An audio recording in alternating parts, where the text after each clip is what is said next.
mean, you can't be a bartender and don't drink. I've Yes, never heard of that. A bartender and not drink? Yeah. Who could be Anybody could be a bartender and not drink. All you doing is serving the That's drink. very rare, though. It's like a bartender that does not drink. I've never met a bartender. I know some. I know really? some. Yeah. Well, you don't drink, so. Yeah. No, but I know some. It's like, a chef. A chef doesn't eat everything that they cook, but they know how to make everything. Well, But they know you how have to taste everything that you cook. You don't, not really. No? Not really. Okay, let's deal with the cooking side. Okay. And, anybody out there could, if you agree with me, can you cook anything, make it taste good without you actually tasting it?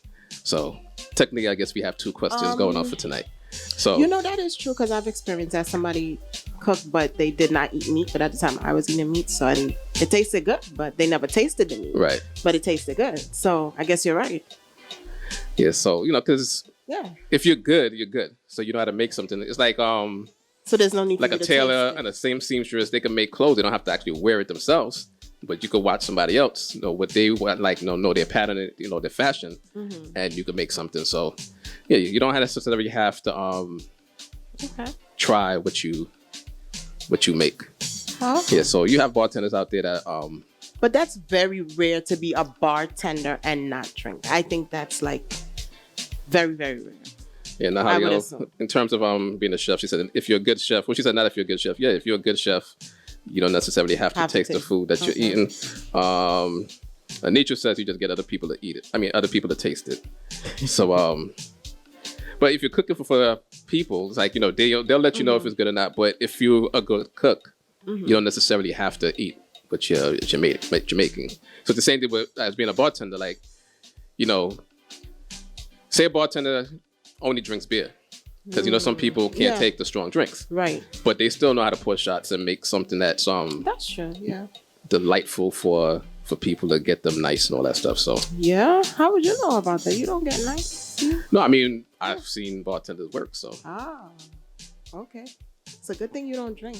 yeah, Anitra says that she's been told that she can make great drinks Okay. because she doesn't water them down, but she says she doesn't drink either. So there goes somebody else that doesn't drink that knows how to make drinks.